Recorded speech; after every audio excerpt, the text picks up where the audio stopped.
Hello, hello, hello, social media. Wherever you are, it was just such a nice day that I had to come outside and sit. Let's see, I got the doggo, got the dog there. He's hanging out, and I'm hanging out with the ladies. Let's see, can you see him? Well, there's a couple right there. So as the ladies come up, I'll give you a little visual on them. But welcome to the show. I just came back from 7 days of traveling. Sorry, this I hope I'm not making you all seasick holding this laptop.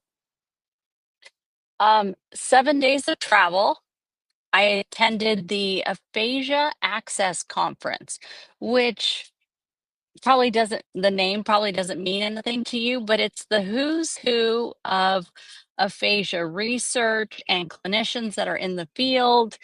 And it's just an amazing way to connect and to collaborate and network and just it's like a feel good conference.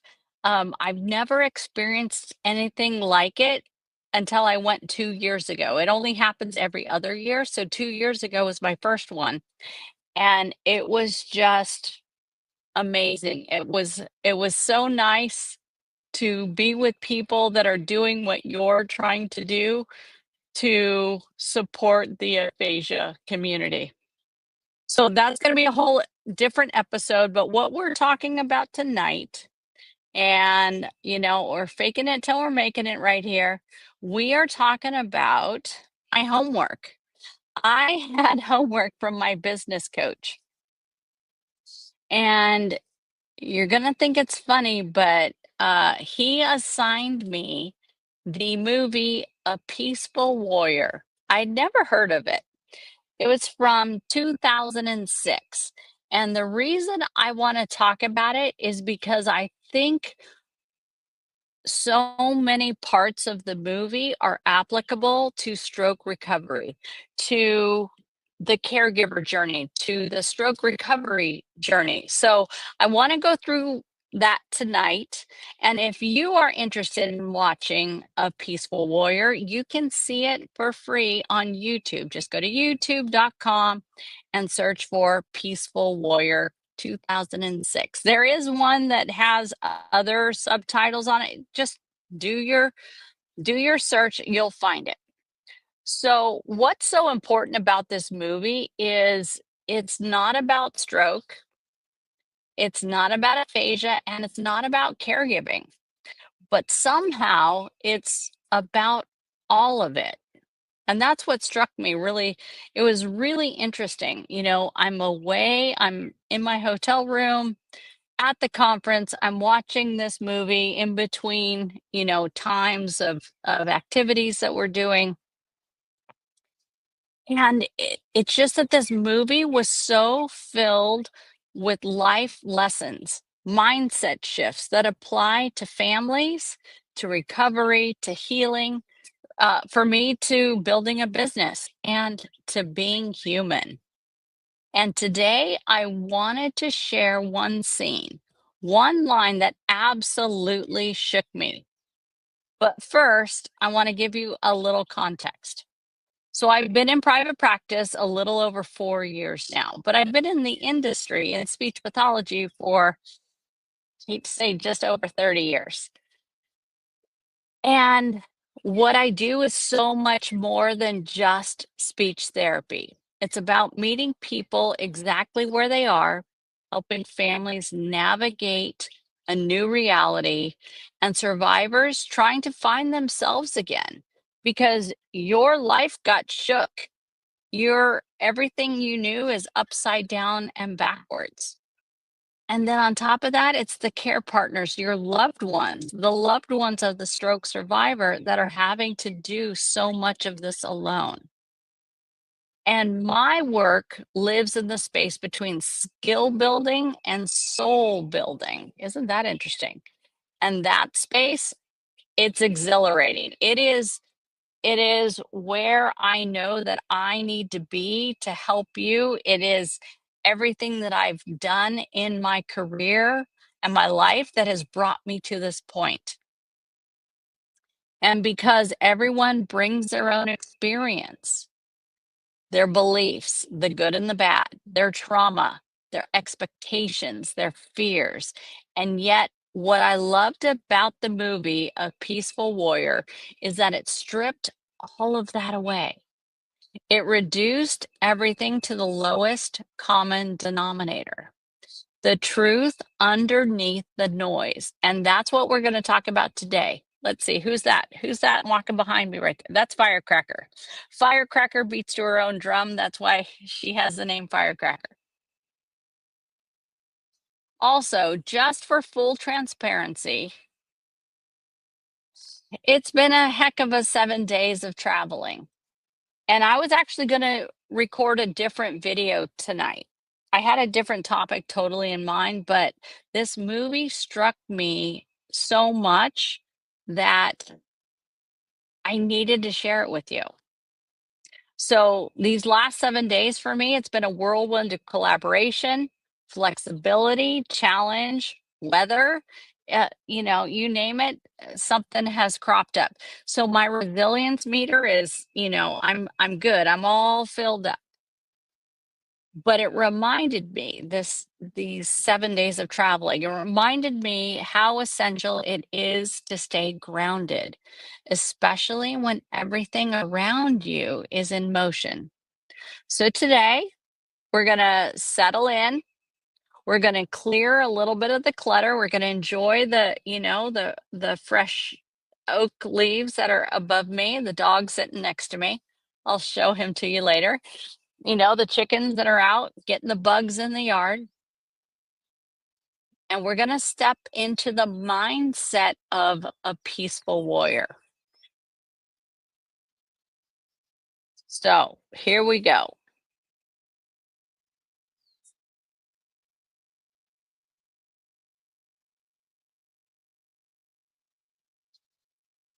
Be nice if I actually had this all set up. So I didn't expect a movie from 2006 to call me out, but it did. Isn't it interesting that a movie can do that? And it's something I hear in every care partner and stroke survivor that I work with every day. It's a total shift, and I'm sharing it with you. So, A Peaceful Warrior, it's about this guy who he's in college. I think it's UC Berkeley, and he's a gymnast, and his specialty is the rings. And he's got a coach there. But for some reason, and I'm forgetting the details, but he goes to a convenience store at night. It's a gas station convenience store, and he meets this man named Socrates. And Socrates is all about helping him on his path, right? So, what we're going to talk about in this episode is the scene that brought me to a full stop and why it applies so much to stroke recovery and caregiving. It's the invisible mental load that's weighing so many people down and how to recognize it in yourself. A mindset shift that's simple, repeatable, and powerful enough to change how you show up without changing your whole life. Whether you're holding it all together or trying to find your way back to who you are, this is it. So here's the scene. Dan, a high performing college gymnast, he's spiraling, he's stuck in pain, confusion, and ego. And his mentor, Socrates, says, take out the trash. What on earth? Dan's confused. He thinks it's about chores, right? He's taking it literally.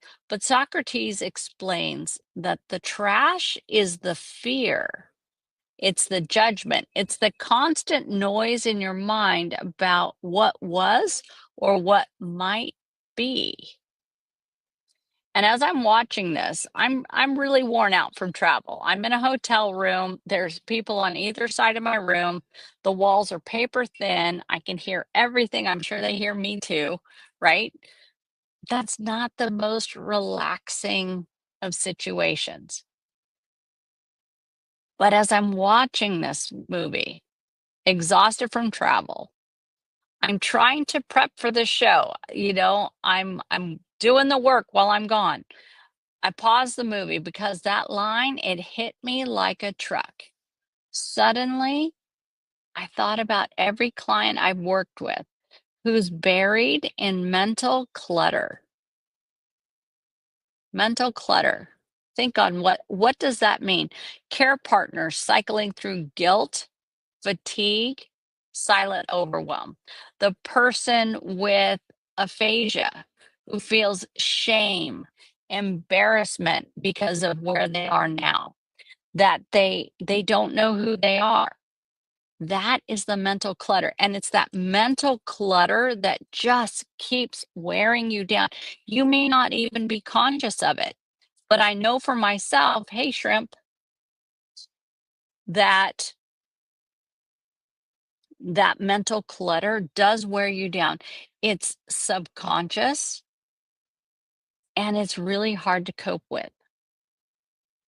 So the truth is, we can't heal when we're in a fog. We can't make decisions or move forward when our brain is overloaded. And yet we push through, we pile on, we think we need to do more, but maybe we actually need to pause and take out the trash. So before we go on, hey, Aphasia Phil, thank you. Thank you for being here.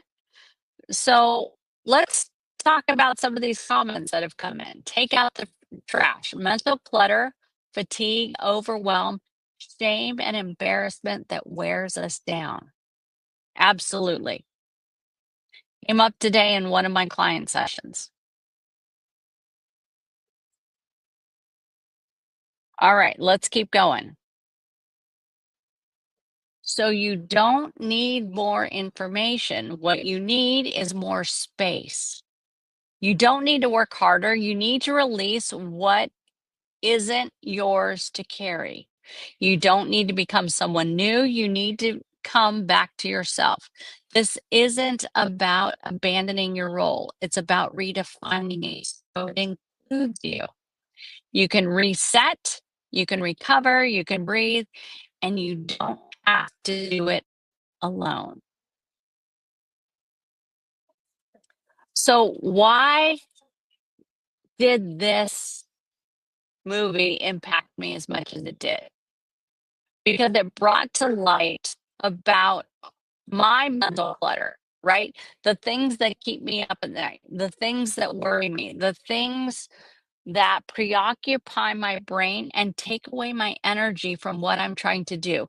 So when I think of it from the perspective of a person who has aphasia, so many of my clients over the years, we have figured out what they're feeling regarding that stroke, regarding how, maybe they feel like they directly caused it. Maybe they didn't perceive a medical condition, or maybe they didn't get it checked out in time. And so they take on this guilt that they should have done more, and they're embarrassed about it. Maybe they have physical deficits that show up in other ways. And because of that, they are not connecting with the people that are most important to them, the people that they would see on a regular basis, the people that would light them up and recharge them and make them feel loved and wanted and accepted. And that's a real tragedy. It's, it's, this mental clutter, we have to get rid of it. We have to take out the trash so that we can heal. We have to accept what it is so that we can keep moving forward. And so that's what I wanted to share with you regarding this movie that just kind of rocked my world. Stop fighting, ladies. You guys hear that? Can you hear that? Um, and so we want to take out that trash. The first step would be to acknowledge it, to acknowledge those thoughts that are running through your head. Before you go to bed tonight, will you sit down with a pen and a piece of paper and just allow that stuff to leak out onto the page. Don't you don't necessarily have to read it, you don't need to judge it, you don't need to actually do anything with it, but you do need to get it out of your head. You need to take out the trash. Think of that page that you're writing on as the trash can, and then let it go.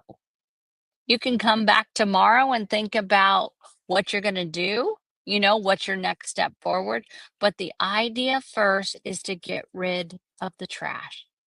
And I thought that was just a powerful point from this movie, and I wanted to share it with each of you. And I hope you're enjoying this lovely spring night here in Austin, seeing a little bit of my chickens, seeing the grass is getting a little too long, but it is what it is, right? I wish each of you peace. I wish each of you prosperity. Please take out that trash. And when we can support you, you know where we are.